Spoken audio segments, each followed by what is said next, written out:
திரைக்குத்து நேயர்களுக்கு வணக்கம். நான் உங்கள் சுரேஷ் இயக்குனர் பேசுகிறேன்.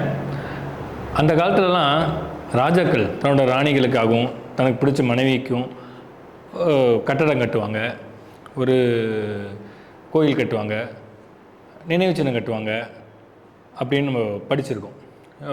உதாரணத்துக்கு ஷாஜகான் மும்தாஜாக ஒரு தாஜ்மஹால் காதல் கோட்டை கட்டின மாதிரி தாஜ்மஹால் கட்டியிருக்காரு. அதாவது தமிழ்நாட்டிலையும் இப்போது நிறைய விஷயங்கள் பேசப்படுது. நிறைய நடிகைகள் வந்து அந்த மீட்டு மாதிரி நானும் அதில் பாதிக்கப்பட்டேன்னு அப்படியே சங்கு ஊதிக்கிட்டே இருக்காங்க. ஒவ்வொரு நடிகையும் ரிட்டையர்டான நடிகைகள் இருந்தாலும் சரி, இப்போ இருக்கிற நடிகைகளும் சரி சொல்லிகிட்டே இருக்காங்க. அதுக்கு நிறைய நடிகர்களும் விஷால், மன்சூர் அலிகான் எல்லாம் சொல்லியிருக்காங்க. இது உச்சகமாக விஷால் என்ன சார், உங்கள்கிட்ட அட்ஜஸ்ட் பண்ணுறா செருப்பா அடிங்க அப்படின்னு சொல்கிறாரு. செருப்பா அடிங்கன்னு சொல்கிறாரு. செருப்பா அவனே இங்கேருந்து ராதிகா குரல் கொடுக்குறாங்க. நம்ம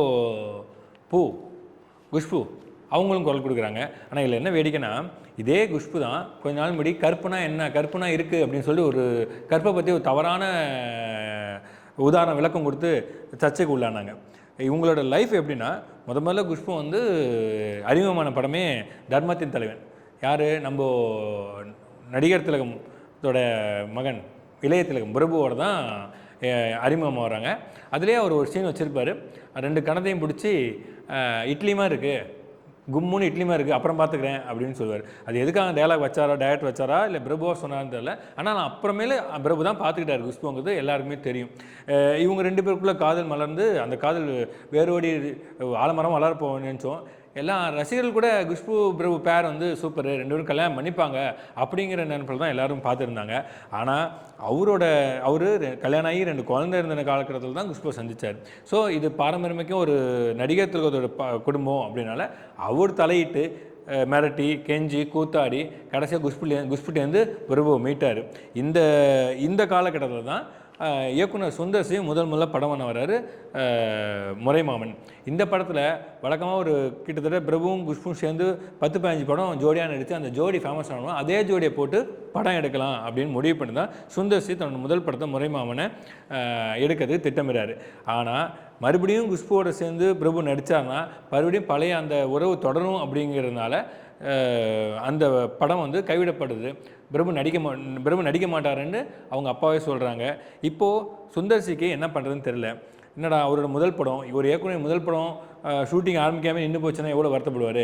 இந்த காலகட்டத்தில் தான் சில இயக்குனர்கள் மற்ற திரையுலக பிரபலாம் சேர்ந்து சரி சுந்தர் சி வந்து முதல் படம் பிரபு நடிக்கலாம் பரவாயில்ல, குஷ்பு வச்சு படம் எடுங்கன்னு சொல்லி சமாதானப்படுத்தி ஜெயராம், மலையாள நடிகர் ஜெயராமை அந்த பிரபு கேட்டருக்கு போட்டு கவுண்டமணி சாரை கூட இருக்கு. அந்த படம் மிகப்பெரிய வெற்றி படமாக அமையுது.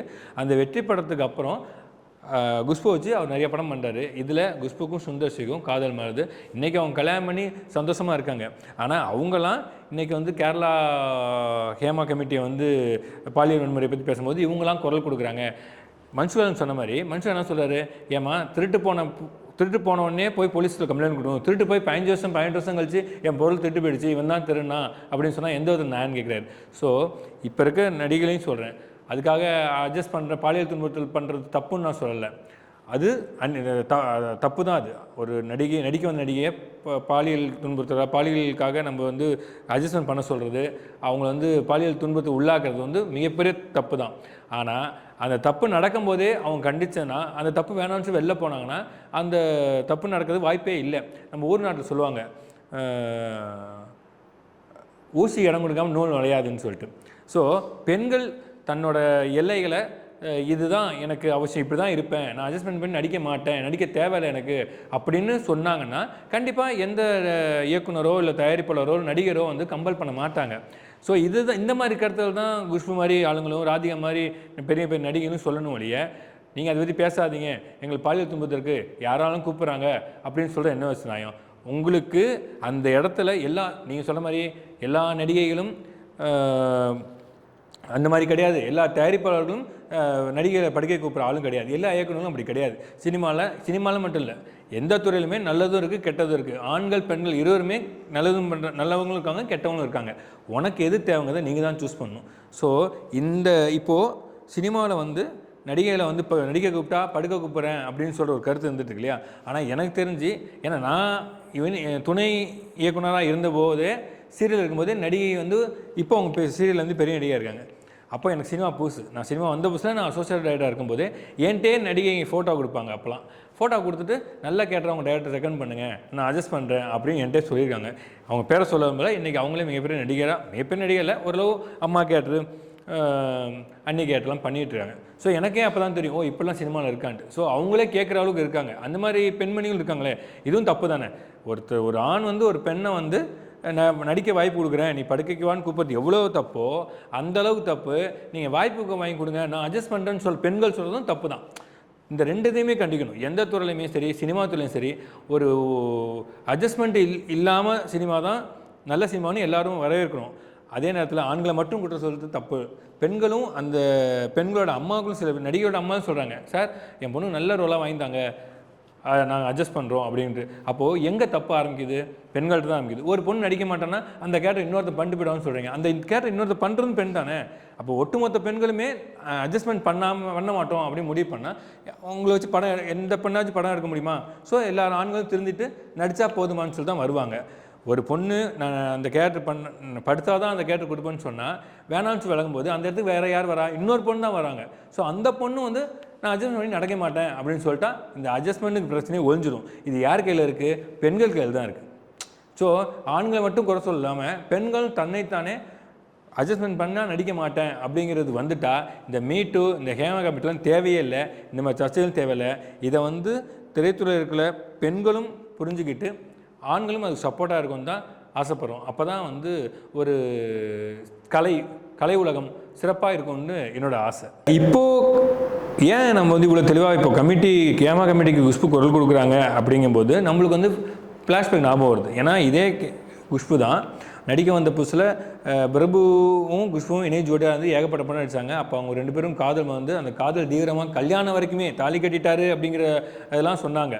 தாலி கட்டிட்டாரு, குஷ்புக்கு பிரபு தாலி கட்டிட்டாரு, ரெண்டு பேரும் சேர்ந்து குடும்பம் நடத்துகிறாங்க அப்படிலாம் சொன்னாங்க. இவங்க ரெண்டு பேரும் சேருவாங்க அப்படின்னு நினச்சிருந்த நேரத்தில் தான், ஏன்னா பிரபு அந்த கட்டத்தில் வந்து பிரபு கல்யாணம் ஆகி 2 குழந்தை இருந்துச்சு. அவர் வந்து ஒரு பாரம்பரியமான குடும்பத்தில் நடிகத்தில் ஒருத்தர் மகனாக இருந்தார். ஸோ தான் குடும்பத்துக்கு கெட்ட பேர் வரக்கூடாதுனால பிரபுவை கண்டித்து பார்த்தாரு. ஆனால் பிரபு கேட்குற மாதிரி இல்லை. அதனால பிரபுவோட அப்பா வந்து குஷ்புக்கிட்டே போயிட்டு என் பையனை விட்டுருமா, அவன் நல்ல குடும்பம், இது ஒரு குடும்பம் நடத்திட்டு இருக்காம, ஒரு ஒய்ஃபு 2 குழந்தைங்க இருக்காங்க, அவனோட குடும்பத்தை ஒரு நடிகையாக நீ வந்து கெடுக்காத, நடிக்க வந்தால் நடிச்சுட்டு போ, ஒரு நடிகையாக வந்து இன்னொரு குடும்பத்து பாவத்தை கொட்டிக்காதன்னு சொல்லி எவ்வளோ மிரட்டி கெஞ்சி கூத்தாடி குஷ்புடி வந்து பிரபு கூட்டிகிட்டு போயினார், பிரித்து கூட்டிகிட்டு போயிருக்காரு. ஸோ அந்த அளவுக்கு ஒரு குடும்பத்தை வந்து பிரிக்கிற அளவுக்கு நீங்கள் வந்து கல்யாணம் ஆன ஒருத்தனோட காதலில் இருந்த நீங்கள் இப்போ வந்து இந்த ஹேமா கமிட்டியில் அட்ஜஸ்ட் பண்ணவங்க நடிகள் பற்றி பாதிக்கப்பட்ட நடிகை பற்றி பேசுறதுக்கு என்ன தகுதி இருக்குன்னே தெரில. ஏன்னா நீங்கள் முன்னாடி சேர்ந்து தான் இப்போ இவங்க செய்கிறாங்க. இப்போ கூட ஜெயம் ரவியோட டைவர்ஸ் காரணம் கூட ஒரு நடிகை தான் சொல்கிறாங்க. ஸோ எல்லா காலகட்டத்துலையும் ஒரு குடும்பம் வீணாக போகிறது ஒரு நடிகைகளால் தான், ஒரு நடிகர்களால் தான். எப்போவுமே நடிகைனால் இன்னொரு குடும்பம் வீணாக போகாமல் பார்த்துவாங்க, அவங்களோட பாவத்தை கொட்டிக்காதீங்க அப்படிங்கிறத நாங்கள் சொல்ல இருக்கிறது. சரி நேர்களே, இனி அடுத்த வாரம் இன்னொரு மற்றும் ஒரு திரை நட்சத்திரத்தின் மறுபக்கத்தை சந்திப்போம். நன்றி, வணக்கம்.